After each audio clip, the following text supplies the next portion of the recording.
So maraming mga kabayan natin mga OFW nagtatanong kung paano raw kung nakauwi na tayo sa Pilipinas. Repatriated OFW na sinasagawa ng ating gobyerno dahil nga sa kaguluhan at gera sa Middle East, na pwede pa rin ba makabalik sa ibang bansa o sa dating employer pag humupa na ang gera sa Middle East.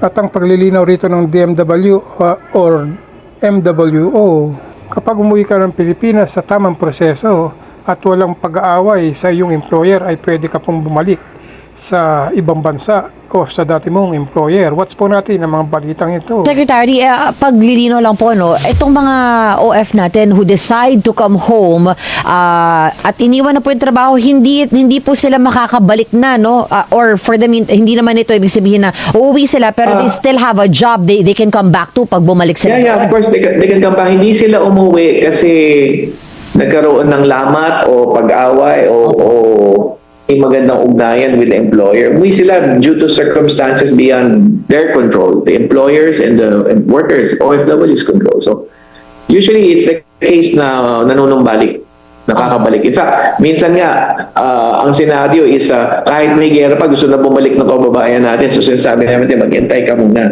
in other experiences. Ayan, at least okay. meron pala mababalikan. Yes po, as long as po yung paglabas po nila sa Kuwait is under regular process po. Okay, makakabalik naman po sila. Kasi po yung process po natin is under the regular exit pathway. So, they have exit clearance, they have exit documents, makakabalik po sila.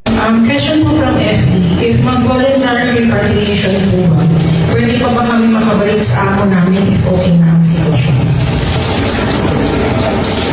Yes, for voluntary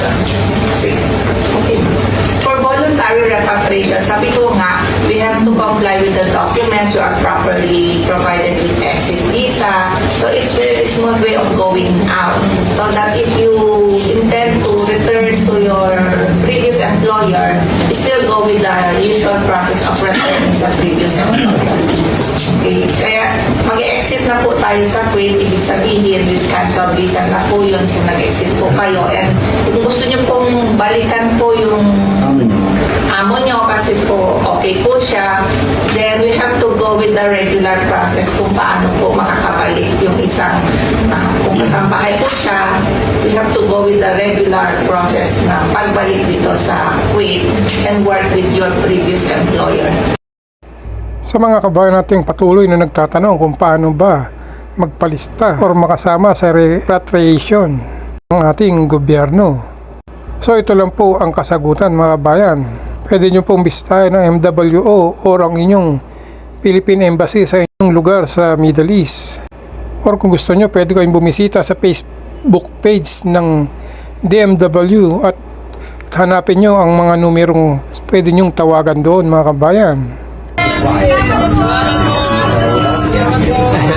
Thank you po.